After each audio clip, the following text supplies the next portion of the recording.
Hello everyone, this is Priya Mishra and welcome to JR college. कैसे हो सभी? आई होप सो मजे में होंगे और बहुत बढ़िया से रेडी होंगे आपके एग्जाम के लिए। सो आज आप सभी के बहुत सारे डिमांड के बाद आ चुका है सबसे इंपॉर्टेंट टॉपिक, जो कि है रसस्वादन। सो रसस्वादन आपके एग्जाम में आता है पूरे 6 मार्क्स के लिए और ये 6 मार्क्स को लेना बहुत ज्यादा इजी है। आप इजीली ये 6 मार्क्स को गेन कर सकते हैं विदाउट एनी एक्स्ट्रा एफर्ट। ठीक है, बस आपको क्या याद रखना है, उस पोयम का जो राइटर है, उस पोयम के अंदर जो राइटर है उसका बस आपको नेम याद कर लेना है और उसके अंदर मैं आप लोगों को कुछ इंपॉर्टेंट पॉइंट बताने वाली हूं, बस उसे ही आपको याद करना है। उसके अलावा आपको एक्स्ट्रा कुछ पॉइंट लर्न ही नहीं करना है, कुछ भी एक्स्ट्रा आपको रीड करना ही नहीं है, बस उतना ही पॉइंट लर्न करना है, उसके अलावा आपको कुछ भी नहीं करना है। ठीक है, चलिए सो फटाफट से उस शब्दों के मीनिंग को समझते हैं, उसके अकॉर्डिंग वो कहना क्या चाह रहे हैं उस पोयम के माध्यम से, उस चीज को समझते हैं और उसके अलावा आपको कुछ भी याद करने की जरूरत नहीं है। ठीक है, चलिए सो शुरू करेंगे। हमारा सबसे पहले वाला टॉपिक क्या है यहाँ पर कि जितने भी आपको रचनाएं दी हुई है, जितने भी आपके पोएम्स दिए हुए हैं, वो सारे पोएम आपको मैंने यहाँ पर लिख कर दिए हुए हैं। ठीक है, अब ये सारे पोएम के यहाँ पर राइटर्स के नेम दिए हुए हैं। ठीक है, सबसे पहला पोएम आपका है नवनिर्माण। नवनिर्माण ये जो कविता है, इस कविता के कवि कौन है? त्रिलोचन जी। ठीक है, त्रिलोचन जी इस कविता के कवि है। सो याद रख लेना आपको, नवनिर्माण त्रिलोचन जी। ठीक है, उसके बाद सच हम नहीं सच तुम नहीं, ये लिखा है डॉक्टर जगदीप गुप्ता जी ने। ठीक है, नेक्स्ट इज गुरुबानी। गुरुबानी किसने लिखा है? गुरु नानक जी ने। वृंद के दोहे लिखे हैं वृंद ने। पेड़ होने का अर्थ ये लिखा है डॉक्टर मुकेश गौतम ने। एंड चुनिंदा शेर ये लिखा है कैलाश शंकर जी ने। और कनुप्रिया ये लिखा है डॉक्टर धर्मवीर भारती ने। सो ये आपको कुछ कविताएं दी हुई है और इन कविताओं के जो कवि हैं वो उनका यहाँ पर नाम दिया हुआ है। सो इन कविताओं के कवि का नाम आपको बस किसी भी तरह से याद करना ही पड़ेगा। ठीक है, ये मैं आपके लिए, इसको मैं कुछ भी शॉर्टकट ट्रिक्स नहीं बता सकती, बट इसके अंदर आपको ये लर्न कर लेना है। बट उसके आगे का मैं आप लोगों को बस उतने ही वर्ड बताऊंगी, बस उतना ही आपको याद करना है और उसे ही लिख के आना है। ठीक है, कुछ भी एक्स्ट्रा आपको उसके अंदर नहीं करना है। चलिए आपको देखते हैं ये कितने मार्क्स के लिए आता है? 6 मार्क्स के लिए। अब जो ये 6 मार्क्स है वो डिवाइड कैसे होता है? ये जो 6 मार्क्स है वो डिवाइड कैसे होता है? सबसे पहले जब आप रचनाकार का नाम लिखेंगे, उस कविता के राइटर का नाम लिखेंगे, तो आपको मिलने वाले हैं पूरे 1 मार्क्स। ठीक है, उसके बाद जैसे ही आपने कविता की केंद्रीय कल्पना लिख ली कि उस कविता के माध्यम से, उस कविता की केंद्रीय कल्पना क्या हो सकती है, उसके अंदर एग्जैक्टली किस चीज के बारे में बताया हुआ है। ठीक है, उसकी केंद्रीय कल्पना आपको अगेन आता है फॉर 1 मार्क्स। एंड पसंद की पंक्ति, आपको पसंद की पंक्ति को सारे पोयम में से बस 2-2 लाइन किसी भी तरह से आपको याद कर लेना है। कोशिश करो कि सारे पोएम में से 2-2 लाइन किसी तरह से याद कर लो। मैं यहाँ पर आपको कुछ इंपॉर्टेंट पोएम्स बताती हूँ। भगवान ने अगर मेरी सुन ली तो इनमें से कोई भी एक पोएम आ जाएगा, तो आपको बहुत ज़्यादा एफर्ट नहीं लेना पड़ेगा। बट अगर कुछ अलग भी आ रहा है तो आप कोशिश करिए कि आप लर्न करके जाए। ठीक है, सो ये आपको, ये वाला पॉइंट जो है ये आपको 2 मार्क्स के लिए आएगा और इस ये पंक्ति आपको पसंद क्यों है उसका कारण लिखने के लिए आपको 2 मार्क्स आएगा। ठीक है, अब ये जो मार्क्स है और ये जो मार्क्स है ये मैं आप लोगों को बताऊंगी। ये इजीली आप 3 मार्क्स ले सकते हैं, ये आपको याद करना पड़ेगा और ये भी आपको याद करना पड़ेगा। ठीक है, चलिए शुरू करेंगे। सबसे पहला पोएम जो कि है नवनिर्माण। नवनिर्माण के कवि कौन है? त्रिलोचन जी। इफ यू वांट देन फटाफट से स्क्रीनशॉट ले लो और इतना ही आपको लर्न करना है। ठीक है, अब इस नवनिर्माण कविता के कवि का नाम क्या है? त्रिलोचन जी। ठीक है, त्रिलोचन जी। और त्रिलोचन जी इस नवनिर्माण कविता के माध्यम से, मतलब कि इसकी केंद्रीय कल्पना क्या कहना चाहते हैं कि प्रस्तुत कविता में संघर्ष करने, अत्याचार, विषमता तथा निर्बलता पर विजय पाने का आवरण किया गया है। मतलब कि इस कविता के माध्यम से, इस कविता के अंदर इसकी केंद्रीय कल्पना क्या बताई हुई है कि प्रस्तुत कविता के माध्यम से संघर्ष करना, अत्याचार जो हो रहा है लोगों के ऊपर, संघर्ष, वो जो मेहनत किस तरह से कर सकते हैं। ठीक है, संघर्ष करना, हाँ, विषमता तथा निर्बलता पर विजय पाने का आवरण किया गया है तथा समाज में समानता, स्वतंत्रता एवं मानवता की स्थापना की बात कही गई है। इस कविता के अंदर ये इतनी बात कही गई है। सो ये इस कविता की क्या है, केंद्रीय कल्पना है। ठीक है, कि इस कविता के माध्यम से लोगों को ये चीजें बताई गई है कि समाज में जो इस तरह की चीजें घट रही है, कौन कौन सी चीजें घट रही है, लोगों को कितना संघर्ष करना पड़ रहा है ना, निर्बलता है लोगों के अंदर। सो ये सारी चीजें हमें दिखाई देती है समाज में, और उन्हीं चीजों पर हमें क्या पाना है, विजय पाना है। सभी को स्वतंत्रता मिलनी चाहिए, ठीक है, सभी को समानता मिलनी चाहिए। ये इस कविता की केंद्रीय कल्पना है। ठीक है, याद हो गया? आई होप सो आपको इतनी चीजें समझ में आ गई होगी।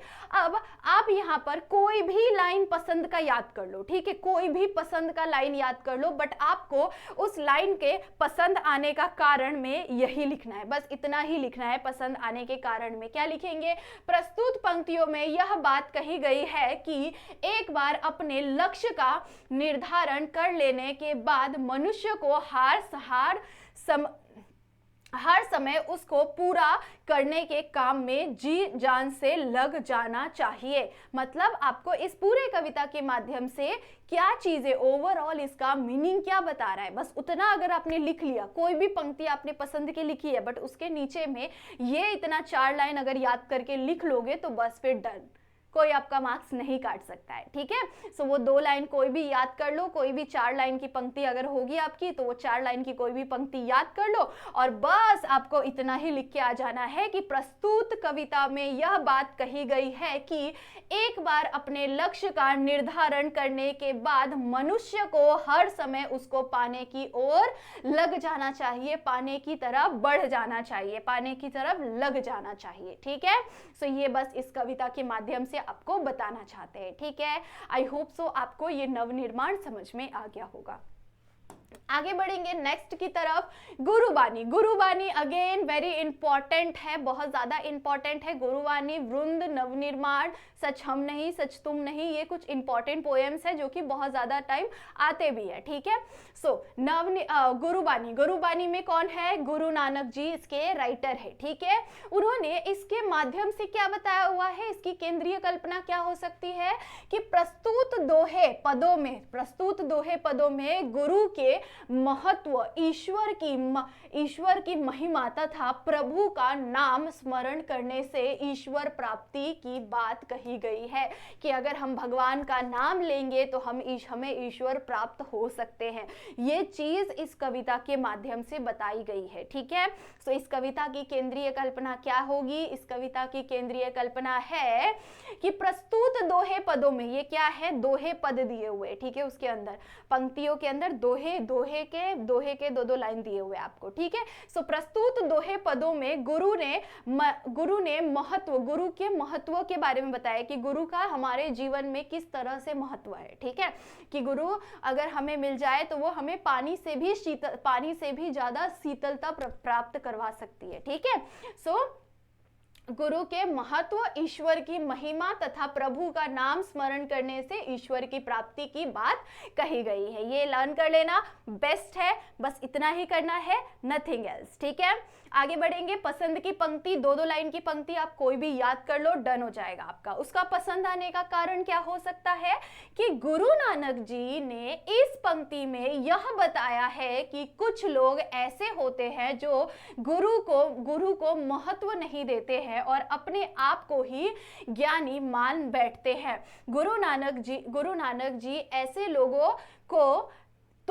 लोगों की तुलना उन तीन के पौधों से करते हैं जो किसी निर्जन स्थान पर अपने आप उग जाता है।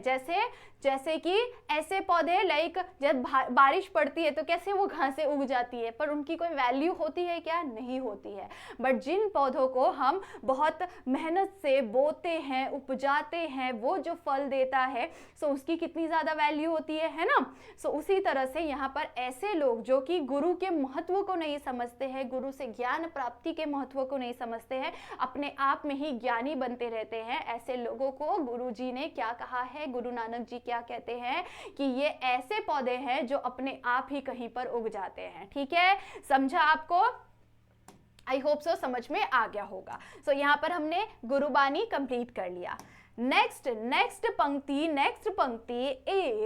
नेक्स्ट कविता इज वृंद के दोहे। वृंद के दोहे किसने लिखे हैं? वृंद ने लिखे हैं। ठीक है, इसकी केंद्रीय कल्पना क्या होगी? प्रस्तुत दोहे में कई नीतिपरक बातों की सीख दी गई है। नीतिपरक बातों की सीख दी गई है। इस तरह कविता की केंद्रीय कल्पना नीतिपरक बातें हैं। ठीक है, याद रख लेना है इसको, बहुत छोटा है, बहुत सिंपल है। ठीक है, कि इस कविता के अंदर कई नीतिपरक बातें कही गई है, इसीलिए इस कविता की केंद्रीय कल्पना नीतिपरक बातें हैं। ठीक है, नेक्स्ट, पसंद की पंक्ति, जो मन करे वो लिख लो। बस उस पंक्ति को एक्सप्लेन, आपको वो पंक्ति आपको क्यों पसंद है उसका कारण में बस आपको इतना लिखना है। क्या लिखोगे? संसार में कोई वस्तु ऐसी नहीं है जो किसी को देने से कम ना होती हो, लेकिन ज्ञान का भंडार निराला है। इस ज्ञान को जितना खर्च किया जाए उतना ही अधिक बढ़ता है। इतना ही नहीं, यदि इसे दूसरों को न दिया जाए और अपने पास ही जमा करके रख रहने दिया जाए तो यह नष्ट भी हो जाता है। सो यहाँ पर हमें वृंद के दोहे के माध्यम से क्या बताया गया है कि हम दुनिया में ऐसी कोई चीज नहीं है जो बांटने से कम ना हो, लेकिन सिर्फ एकमात्र ऐसी चीज है जो बांटने से कभी कम नहीं होती, जो कि है ज्ञान। हम जितना ज्यादा ज्ञान बांटते हैं, अगर हमें किसी चीज का स्किल है, हमें किसी चीज का नॉलेज है, तो हम उसे ज्यादा से ज्यादा लोगों को सिखाना चाहिए, बताना चाहिए। अगर हम वो शेयर करेंगे, सिखाएंगे, बताएंगे, उससे हम और ज्यादा स्किल्ड हो जाएंगे। ऐसा नहीं होगा कि हमारा स्किल नष्ट हो जाएगा। बट अगर हमें कोई चीज आती है, समझती है, और वो चीजों को हम किसी को बता नहीं रहे, सिखा नहीं रहे, तो अपने पास ही सिर्फ रखते हम धीरे धीरे उस चीज को भूल जाते हैं। इसका मतलब वो चीज हमारे से नष्ट हो जाती है, वो ज्ञान हमसे नष्ट हो जाता है। ठीक है, यही कौन कह रहे हैं? वृंद कह रहे हैं उस पंक्ति के माध्यम से। ठीक है, इतना याद कर लेना आप। आगे बढ़ेंगे। पेड़ होने का अर्थ। पेड़ होने का अर्थ क्या होता है? पेड़ होने का अर्थ डॉक्टर मुकेश गौतम जी ने, ठीक है, पेड़ होने का अर्थ ये डॉक्टर मुकेश गौतम जी ने बताया हुआ है। अब इसके अंदर क्या है केंद्रीय कल्पना? केंद्रीय कल्पना सब कुछ दूसरों को देकर जीवन की सार्थकता सिद्ध करना। पेड़ जो होता है वो क्या करता है? सब कुछ अपना न्यौछावर कर देता है लोगों पे, है ना। अपने फल दे देता है, अपने जो लकड़ियां होती है वो दे देता है। डालियां जो टूटती है, सूखी लकड़ियों को हम खाना बनाने के लिए यूज करते हैं, उनके जो मोटे मोटी लकड़ियां होती है उसे हम बहुत सारे अलग अलग चीजें बनाने के लिए यूज करते हैं, है ना।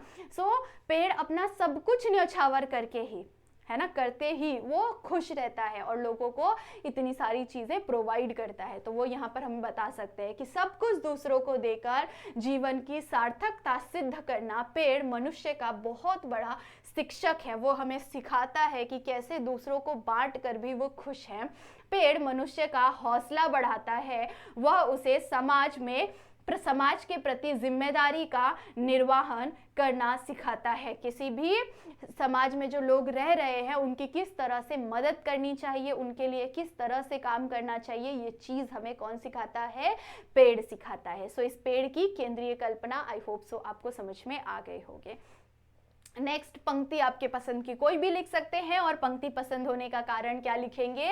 कविता में कवि ने पेड़ के माध्यम से मनुष्य को मानवता तथा परोपकार जैसे मनोवचित गुणों की प्रेरणा दी है। सो यहाँ पर पेड़ ने क्या बताया हुआ है? मानव को पेड़ ने क्या बताया हुआ है? कविता में कवि ने पेड़ के माध्यम से मनुष्य को मानवता तथा परोपकार जैसे मानवता तथा परोपकार, दूसरों पर उपकार करना तथा मानवता, ऐसी भावना को सिखाने की कोशिश की है। ठीक है, आई होप सो आपको समझ में आ गया होगा। इफ यू वांट देन आप स्क्रीनशॉट ले सकते हैं और इतने लाइन को आप याद कर सकते हैं, ठीक है। सो मैंने ये लाइन को खुद से बनाया है ताकि आपको सारे पोएम के मीनिंग को पूरा समझना ना पड़े, बस आपको ओवरऑल उस पोएम के अंदर क्या बताया हुआ है बस इतनी चीजें आप लर्न करके लिख देंगे तो बस इनफ हो जाएगा, ठीक है। आई होप सो आपको समझ में आ गया होगा। इंस्टा पर हम एक रील क्रिएट करे हैं जिसके अंदर आपको बस पीडीएफ कमेंट करना है और आपको ये पूरा पीडीएफ इजीली मिल जाएगा जिसके अंदर कंप्लीट रसस्वादन कवर हो जाएगा, ठीक है। अगर आपको ये पीडीएफ चाहिए देन आप मुझे इंस्टा पर फॉलो कर सकते हैं, मैं आप लोगों से ये जरूर से शेयर कर दूंगी, ठीक है। फटाफट से वीडियो को लाइक जरूर से कर देना और अपने सारे दोस्तों को शेयर जरूर से कर देना। And all the very best for your exam, ठीक है। बढ़िया से लिखो और जरूर से बताओ कि आपका पेपर कैसा गया। तब तक के लिए बाय बाय।